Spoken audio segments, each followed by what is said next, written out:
Yo, what's good, YouTube? Welcome back to another video on the channel. Obviously, the NBA trade deadline was literally just ending today, so obviously we want to get into some of these crazy trades that just happened. But first and foremost, we just wanted to thank y'all for the continued support on the channel, helping us get to like 46 subscribers on the channel. We appreciate it. And let us know in the comments down below what you think of all of these trades, who won the NBA trade deadline, and we thank y'all for the continued support. Absolutely. Every single like counts, every single comment we see it all. We appreciate any type of engagement we get.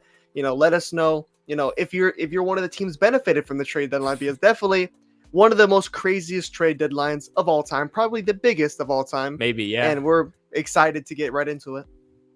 But like you just said, let's go ahead and get straight into it. And obviously, what better way to start off this video with the biggest trade of the NBA trade deadline happened literally at 1 o'clock in the morning. I mean, who would have thought 1 o'clock in the morning, you check your phone and you see Kevin Durant gets traded to the Phoenix Suns, obviously for a trade package that is absolutely huge, including 4 first-round picks, which is absolutely crazy. So I'm going to go ahead and pass this one off to G first. What is your initial reaction to Kevin Durant getting traded to the Phoenix Suns?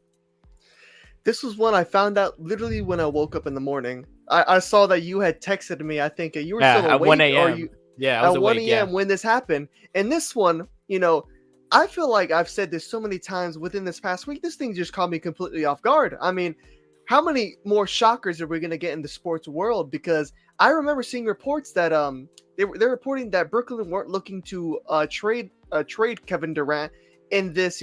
Maybe it was going to be something that happens in the summer, but this one just came from nowhere. I mean, obviously the Suns have been reported to always be interested in Kevin Durant, but I didn't think they could pull it off, because they didn't pull it off the last summer when Kevin Durant requested a trade. Yep. But I think ever since Kyrie demanded and they decided to do it, the Nets have just gone into full rebuild mode. And I forget if I mentioned, I definitely said this off camera, that I felt like the Nets should just fully rebuild, because you're not going to win anything with just Kevin Durant and Ben Simmons and whatever guys you put around them. That's not good enough to really do anything. Yeah. And it's unfortunate. I mean, I've seen a lot of people definitely tear the Nets organization apart, saying this is the worst bit of business you could ever do, because you trade Kevin Durant and Kyrie and you get no superstars or all-stars in return. But it's the price of doing business with those type of superstars. I mean, they're definitely, not the most reliable guys, but that's besides the point. This is more about the Phoenix Suns and how they were to pull off this deal. They were able to keep their core of DeAndre Ayton, Chris Paul, and Devin Booker, weirdly enough, because they were trying to get rid of Chris Paul to get Kyrie Irving. Yeah. So maybe the Nets didn't want CP3. I don't know, but I think CP3 can definitely still offer something to this team, especially now that it has Kevin Durant on it. All he has to do is be a facilitator. Absolutely, yeah, that's all he has to do. He doesn't have to force himself really to do anything else. But what this team is realistically going to come down to is, like, there's a lot of teams that have the same problem. Can they stay healthy? Because Devin Booker is coming off injury right now. I mean, Chris Paul's always, like a gust of wind away from an injury, and Kevin Durant is injured right now. So if this team is able to stay healthy, they can definitely are contenders in the West, and already in a super stacked West conference. I mean, it's always been known as the most stacked, and I think the East was starting to creep back up a little bit, but now it's not even close. But the Suns did great business getting superstars, fully devoting to winning right now, because you're not going to have Chris Paul for very much longer. And realistically, I don't think this team can win the championship with just Devin Booker and Kevin Durant, and even DeAndre, even though DeAndre Ayton's having a pretty good season. I mean, he's averaging the most points he's ever did in his career, but I don't think that's going to be enough. They're going to need a little bit of he's going to have to sum it up. Chris Paul's going to have to sum it up to be the point guard to guide this team, because they're going to have two elite scorers in Devin Booker and Kevin Durant, but they're going to need someone to get them the ball in their spots. And that's going to come down to if this team can stay healthy. But if they can, they're definitely going to be a force. Yeah. I mean, I 100% agree. First of all, I 100% respect what the Phoenix Suns did. First of all, a brand new owner, he wants to come in and immediately make a splash, and this is exactly what he did. I mean, this guy made arguably the biggest splash that you could possibly make, getting Kevin freaking Durant. Obviously, you give up a lot. You give up Mikal Bridges. You give up 4 first-round picks, and obviously, you lose a lot of your depth, which is kind of it what was, made it was this four, team. yeah. It was 4 first rounders and 1 pick swap. And a pick swap. So they gave up a lot, but it's Kevin Durant. What do you expect? I mean, you're going to have to give up a lot. And my only question mark that remains with the Phoenix Suns is their depth, because obviously now their team is absolutely incredible. I mean, you look at that starting 5 and you're like, Jesus Christ, this team is absolutely incredible. But in order to get Kevin Durant, they gave up a lot of depth. And that's the only question mark. But they had to make this move. I mean, as it stands, this team was a good team, but they were not a great team. And that depth that they had, it was not going to win them a championship. So they sacrificed their depth, and now they have a starting 5 where you're like, this team is championship level. This team can win the NBA championship. It is not far-fetched to say that. And they are one of the favorites. I'm not going to go ahead and call them the favorite because there's other contenders in there. And we don't know how this team is going to gel. A little later. Yeah, and we don't know how this team is going to gel. I mean, obviously, when you're putting these guys together, I mean, you have CP3 who's going to be that facilitator, like I said, and what better guy to be the facilitator? But you still have DeAndre Ayton, who can be a defensive guy, who can obviously he's averaging the most points of his career.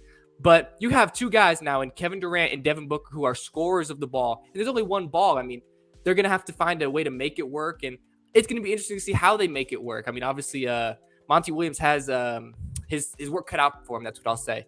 But this was an absolutely incredible move. It's just the question mark remains about their depth.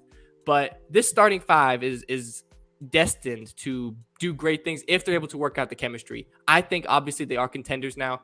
Before the trade deadline, the Phoenix, they might have made the playoffs, but they weren't going to make any noise. Now you can say this team is going to make noise. And for me, I cannot wait to potentially see that Dallas Mavericks Phoenix Suns rematch in the playoffs. Give me that. I need that like I need air to breathe and water to drink. Give me that matchup. Give me that matchup. We need that matchup the same way we needed the Lakers Clippers matchup and the Lakers Brooklyn matchup. But hopefully it's not something we're cursed with that we never get to see. But yeah, their starting 5 is very good, like you said. And their depth is gonna be definitely a problem. But like I said, I don't think their depth's even the biggest problem. I think it's just, can this team stay healthy? I mean, we've seen and I didn't mention that, but obviously how many playoffs that even when they made that final run, Devin Booker picks up a hamstring, and Chris Paul last season, he wasn't 100%.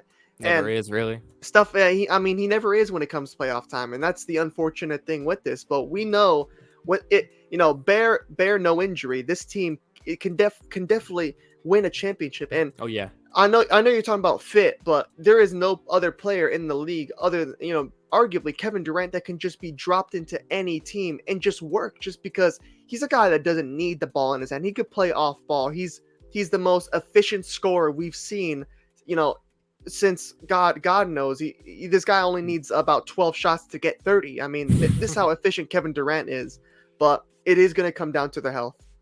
Yeah, and obviously that is a huge question mark, but that's one of those things with any NBA team, and that's why this season in particular, I mean, this league is so incredibly kind of balanced right now. And even when you make a trade like this, the league still kind of is like, there's still 4 or 5 they're not a runaway. It's not a runaway. Like a Golden State scenario or nothing like that. So it's like this league is still balanced, and it's going to come down to who is the most healthy and who gets hot at the right time, who's playing their best basketball, and that also means who's going to be the most healthy come playoff time. Because obviously, most teams are one injury away from being like contenders to non-contenders, one injury away from that happening. And Phoenix is no different. I mean, if Kevin Durant gets injured, if CP3 gets injured, if Devin Booker gets injured, they immediately fall out and they're not going to be the team that we think they're going to be. But obviously, assuming that everyone stays healthy, this team is a force to be reckoned with. And it's going to be very interesting to see how this team plays and how they gel. Because, I mean, just on paper, you're sitting here thinking this team is going to be an absolute monster. No one's going to want to face them come playoff time. And I mean, it's going to be very interesting to see how it all plays out. But I mean, it's hard to say that they're not. It's hard to say that they're not favorites right now. You know what I mean? I hope that makes sense. I think you know what I'm trying to say. Yeah. But they're definitely, especially in the West. I mean, a lot of people aren't even giving the Nuggets credit. I mean, I like the Nuggets, but they're also a team that too depends on health. Because if Jamal Murray is not fully healthy, then this team is not going to go as far as they should go. But like you said, I mean, every team is one injury. I mean, God knows. So obviously, moving forward into the next topic, the Los Angeles Lakers, they absolutely made a lot of moves on NBA trade deadline day, and they did a lot with little. I mean, I don't know how they did what they did, but obviously you are a notorious Lakers hater. So I want to get your perspective on what the Lakers did on NBA trade deadline and your thoughts on it. I have to give credit to Rob Pelinka. for what he was able to do with the little that he had, he was able to finally get under the absolute shackles of Russell Westbrook.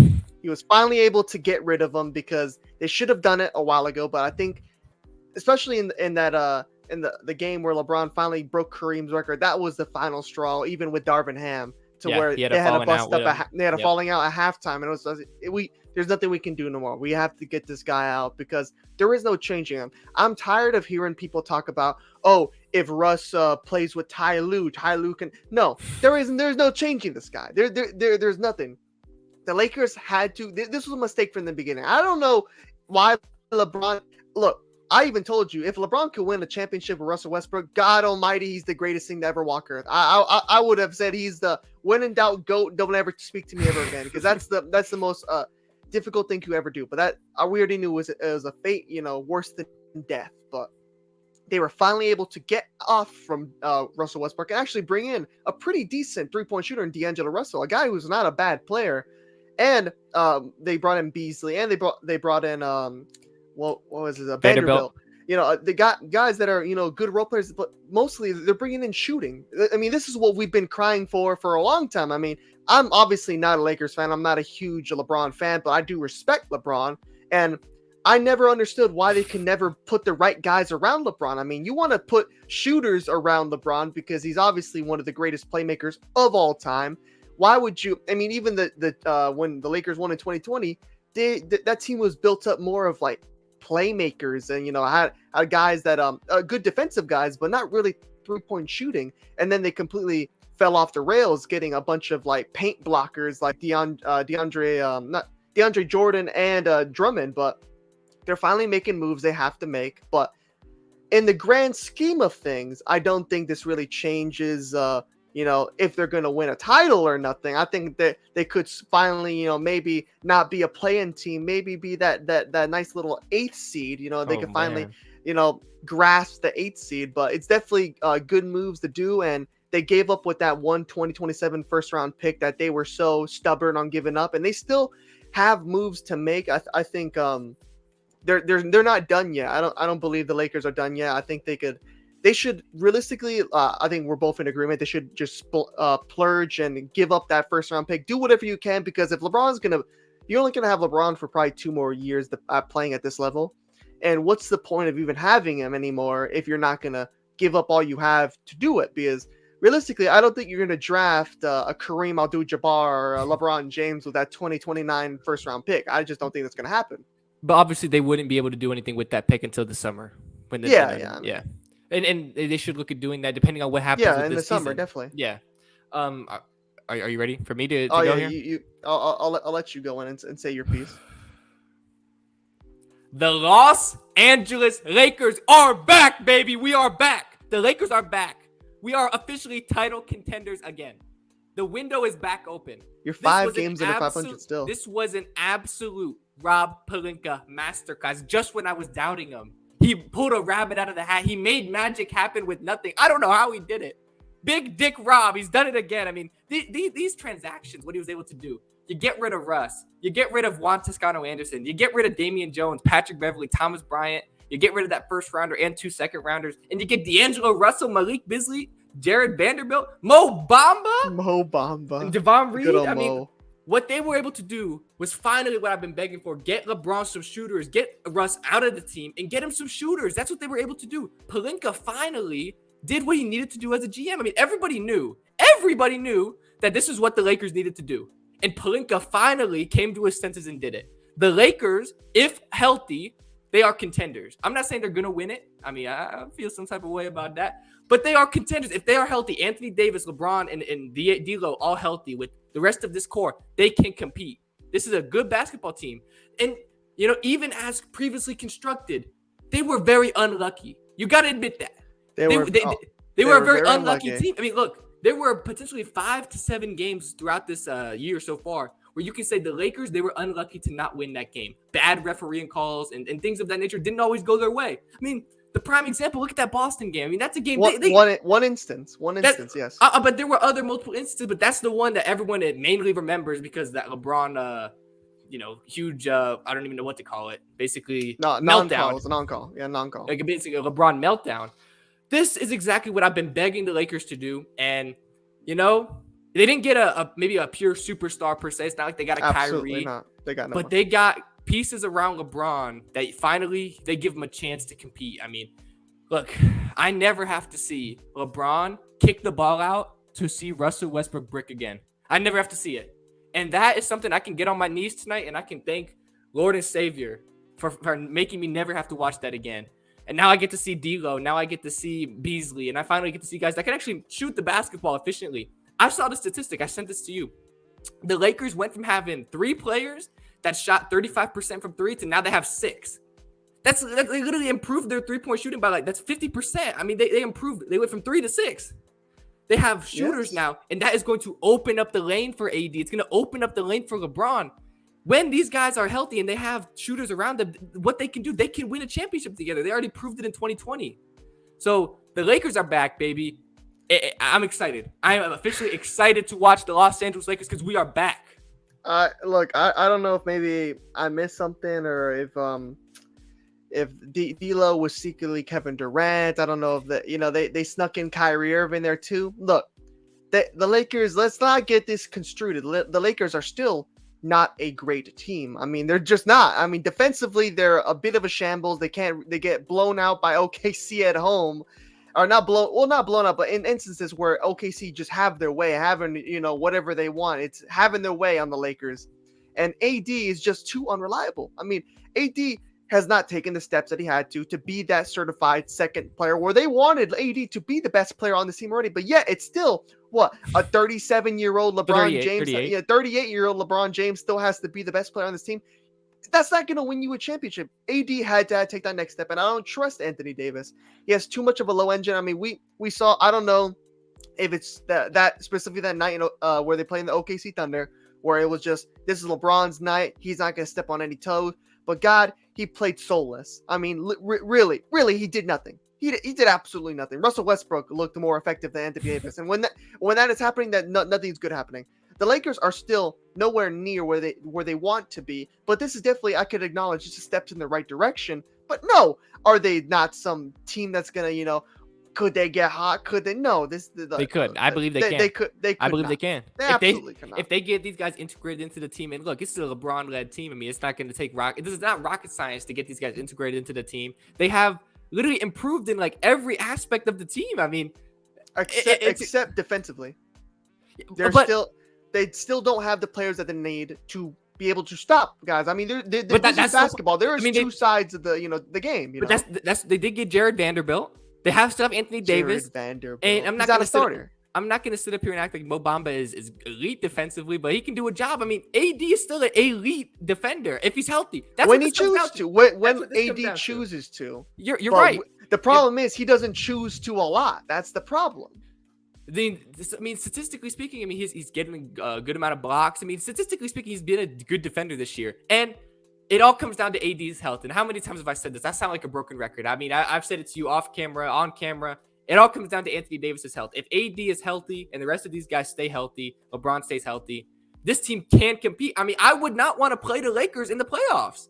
I don't care if they're an 8 seed, a play-in team. If they are in the playoffs, I would not want to play this Lakers team if they're healthy. If they can make the playoffs. Because when LeBron and AD are healthy, the Lakers have still never lost in the playoffs. I mean, they've lost in the playoffs, but they've never lost when LeBron and AD are healthy, and that's a fact. Yeah, we're going back to 2020. Going back to all the way to 2020, but that not to say it's 3 years later, but that's still yet to see, because like we said, it does come down to health. And there's a lot of teams in the league that can say the exact same thing. I mean, you're right. Look at the Brooklyn Nets. If the Brooklyn Nets kept all those 3 guys healthy that first go around, we could be having a completely different story. But obviously, you're right. I agree with that. A lot of things come down to it. Giannis might have never had a championship. Giannis would have never won. Yeah, would have never won his championship. But obviously, that's in the past now. But that's a good example. Before we move on to the next point, the Bucks that season, they were the healthiest team. They remained healthy. They were the healthiest. That's what ultimately won them the championship. I feel like this season is going to be like that. It's going to be like whoever is healthy is who's going to win this championship. And obviously, we got a long way to go. Yeah, obviously. So I mean, like before we move on to, I think we're going to do our winners and losers kind of thing. But basically whoever is healthy, that's who's going to win this championship. And we'll get into our winners and losers.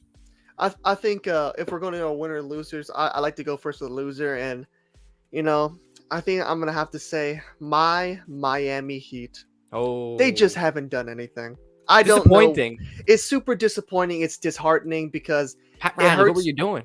I don't know what Pat's thinking. I mean, I saw, I joked with you that maybe they're going to make a push for KD. I think we did have some type of capital to try. And I'm not saying they're not trying, but I don't know if they're holding out for the summer to try and go for Bradley Beal. But I've seen that. Yeah.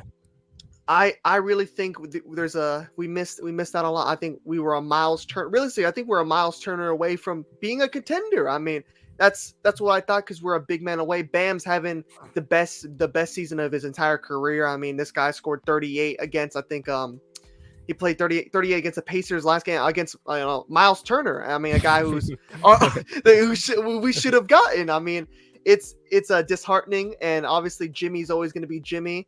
But Kyle Lowry is obviously not what we expected him to be. He's not. He's already become he's already up there in age. There's not much we could expect. Tyler Hero is Tyler Hero. The problem with the Miami Heat, they're just too small. I mean, they're not a big enough, not physical enough, and I think we have just our two main stars. I mean, Jimmy and Bam, they're great two-way players, but they just don't have the core around them to really make that push. I mean, PJ Tucker was that perfect guy for this mix, a hard grit guy, but I'm not seeing if we had PJ Tucker right now because I mean he's already older as well. This team had to make moves. Pat Riley had to make some moves, which we didn't make. So I mean it's disheartening, and I think that it wastes another year of how much longer is Jimmy going to be playing at this level to where I think he's still playing at an all-star level, even though he didn't make the all-star team. It's Jimmy. I mean, we know what this guy can do when playoffs come around, and obviously Bam's he's a different animal. He's a different guy in the playoffs, and Bam is taking that next step in his offensive game. Finally, something I've been wanting to see. But hopefully, we make some moves in the summer. But they definitely have to be at top of the losers list. Yeah, I agree. I mean, it's pretty disappointing considering like any team that feels like they're one piece away, they have to go ahead and make that move. I mean, I don't care if you have to give away a little bit of draft capital. That nobody wants to give away draft capital, but if you feel like you're one piece away, you got to go ahead and try to make that move. And the Heat, I mean, realistically, I agree with you. I mean, they are potentially one piece away from being real contenders in the East. I mean, I like Boston, I like Milwaukee, but the Heat could have been right up in that conversation, but they just fell short. It's a little bit disappointing. I trust Pat Riley, obviously. I mean, he's one of the greatest general manager, one of the greatest basketball minds in general. Yeah, exactly. I mean, basketball minds in general. So he must be cooking up something, but it's disappointing because even if he's cooking up something for the summer, this season might just be a wash at this point. Y'all going to be a playoff team, and we're not going to be a contender. I mean, and even wants to be competing for a championship. And even if we get Bradley Beal, I still don't think that's what we need. We need a big man. I mean, we let Dwayne Dedmon go, and I'm not saying Dwayne Dedmon is no great big man, but I mean, it's not like we have very much big men to work with. I mean, we're playing Jimmy at the power forward, and we have still Bam at the center. It's just too small. I mean, we're not physical enough on defense, and our only defensive guys realistically are Jimmy and Bam. So who's to say that they get maybe a Bradley Beal? Not to get too off topic here, but what if they get a Bradley Beal and then add like a role player that can play center? Is that guy good enough in your opinion? I think that it will be good, but obviously I'll take Bradley Beal. But even it might sound crazy, I would have preferred Miles Turner, to be fair. Like literally, I would have really preferred a very good center over just a role playing center. I mean, we can get a role playing center, but to get a guy like Miles Turner, who's one of the best rim protectors in the league, to pair with Bam, I mean, those two defensive guys, I think it would have fit more. But I'm not to dwell on to what is and what's not. But I think it's going to come down to can they get Bradley Beal? I really don't see that happening, but. It's just how it is. Every organization in the league has been talking about organization has had that conversation. How many years have we been talking about? Oh, can we get Bradley Beal? I mean, how many times? He's not leaving. He's not leaving Washington. He's just not leaving. He's loyal. I'll give him that. He's loyal to the soil. It's like Dame, and I always think it's ironic. Him talking about I've seen so many clips of like Bradley Beal giving like college teams advice on winning. And I'm like, Bradley Beal, you haven't won anything. I don't know what you're realistically talking about, but obviously he's a phenomenal basketball player. I say that for jokes, but yeah, so it's just how it is. So your winners of the trade deadline. My winners would be the Phoenix Suns. I mean, look, I don't know. You're probably gonna say something stupid, but it's hard not to say them because they are doing what a franchise should do for their players. I mean, they're demanding, let's win right now. Exactly. F them picks. Similar to what I just said about the Heat. Like they should have went in for it. The Phoenix Suns pushed all their chips into the middle. They did all their. I didn't even know they had 4 first rounders. I mean, this is a surprise to me. It's like, shit, you guys have 4 first rounders. I can get you. I'm pretty sure they included anybody. I'm pretty sure they included the 2029. So it's like they went all the way into the future. They said, fuck it, we don't want none of these guys. F them picks, and they're really going for it. And obviously, who better to go in on than Kevin Durant? And it could be. Obviously, we talk about how unloyal he is, but there's no debate on his. There's no denying his skill on the court. Oh no. There's no debate on that. I mean, we know how great Kevin Durant is, and that's why when everyone saw this move at 1 o'clock in the morning, everyone was freaking out. I mean, for a player of that caliber to get traded at 1 in the morning, I mean, people were waking up just because of that. I mean, I was texting you like, bro, wake up. You got to get up and see this. I mean, you were fast asleep. But, I mean, look, like I said, I do agree with your take about the Miami Heat. I would probably put them as one of the losers of the trade deadline. But like I said kind of in our previous segment, I mean, a lot of people are going to say Phoenix won the trade deadline because they got Kevin Durant. And I'm not going to deny that.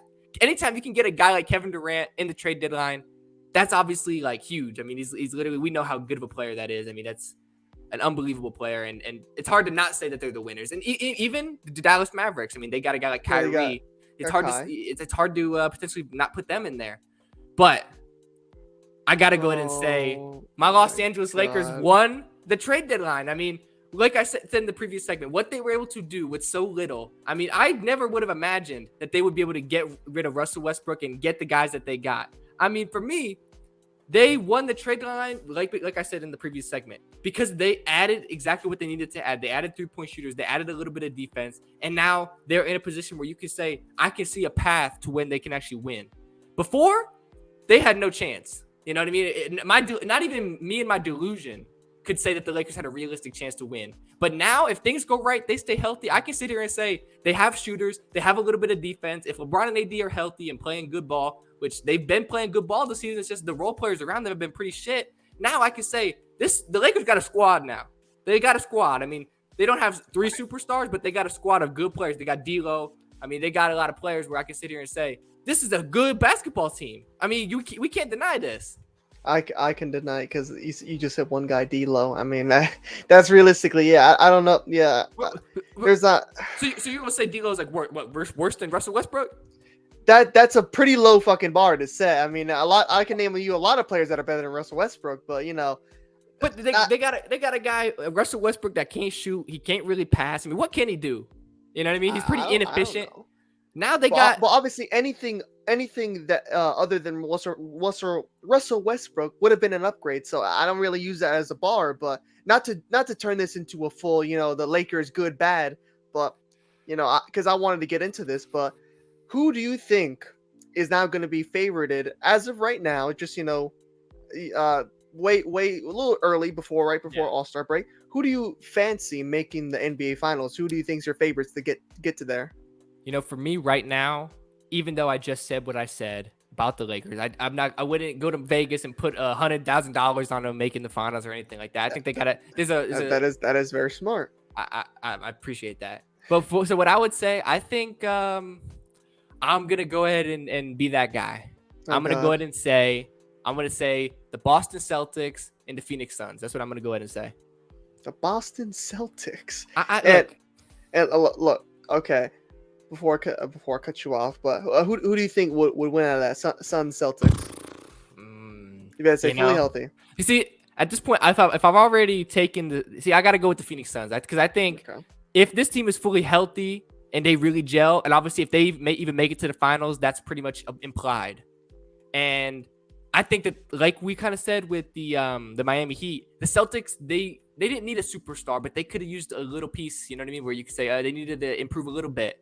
Everyone else is kind of improving, and the Boston Celtics didn't really do much. So I think they might have needed to make a little bit of a trade, a little trade. Arguably. But definitely, I think I have a completely different final. I think coming out the East, I still like the Bucks. I mean, like if the Bucks can stay fully healthy, obviously they have the best player in the league in the game today in Giannis Antetokounmpo, a guy who literally is must see. I mean, this guy every time he plays, he's got to watch it. This guy is different. Yeah, and that's the one thing that I think they would have beat Boston if they were fully healthy. I mean, if Chris Middleton, this is another thing. How many times we're going to say fully healthy? But that's what the NBA is at this point. I mean, Drew Holiday, obviously, we know how good Drew Holiday is, and Chris Middleton is definitely a key piece in that puzzle. I mean, we saw what he did in the finals in that Bucks win. I mean, he duels with Devin Booker to go for what 60. I mean, this is something that Chris Middleton can do. I mean, he can have these big explosive games that can push this team because obviously he's a great knockdown 3-point shooter, and he adds that, he's a very good complementary star with Giannis.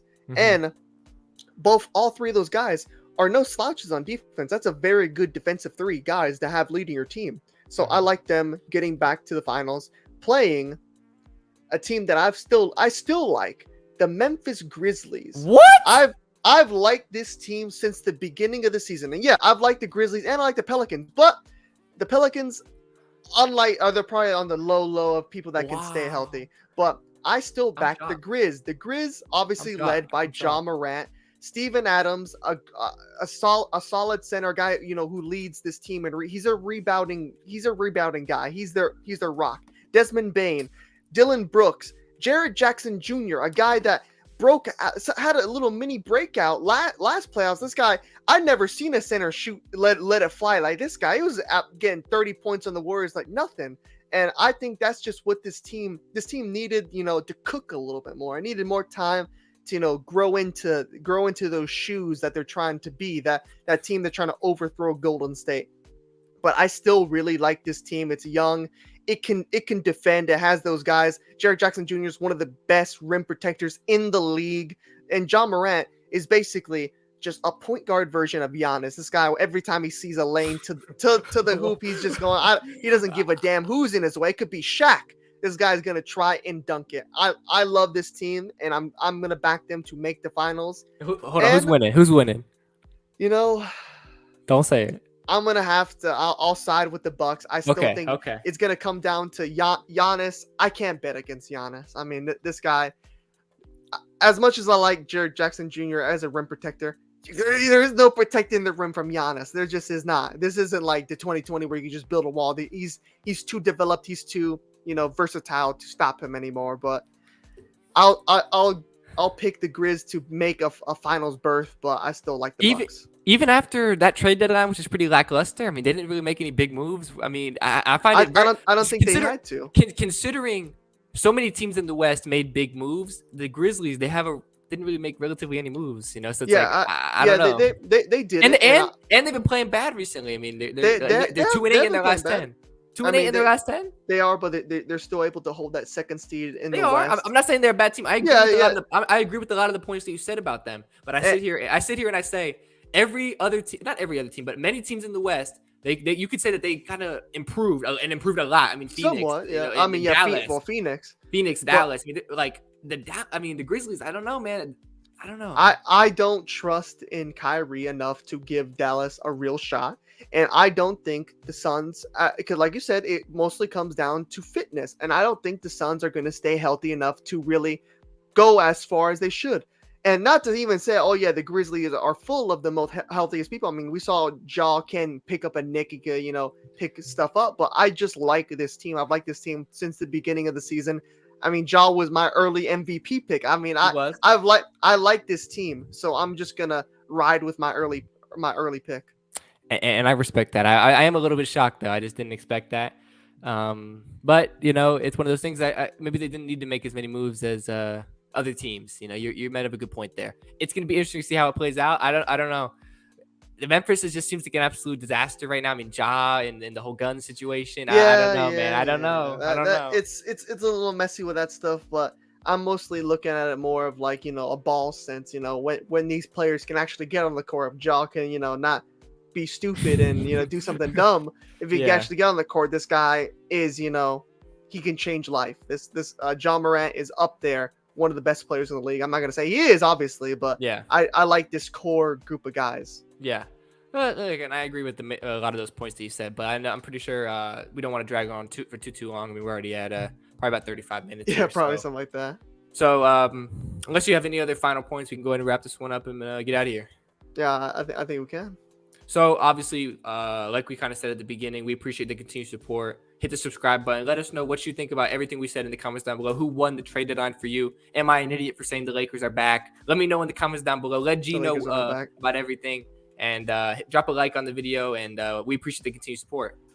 Absolutely. I mean, let us know if you agree with anything we said. Am I delusional for still liking the Grizz? I mean, that they have a pretty bad record against West teams, but obviously it's still really early. So I back my boys, but I think that wraps it up for us. Yeah. So I'm your co-host Zach. I'm your co-host G. And we will see y'all next time for another video. Peace.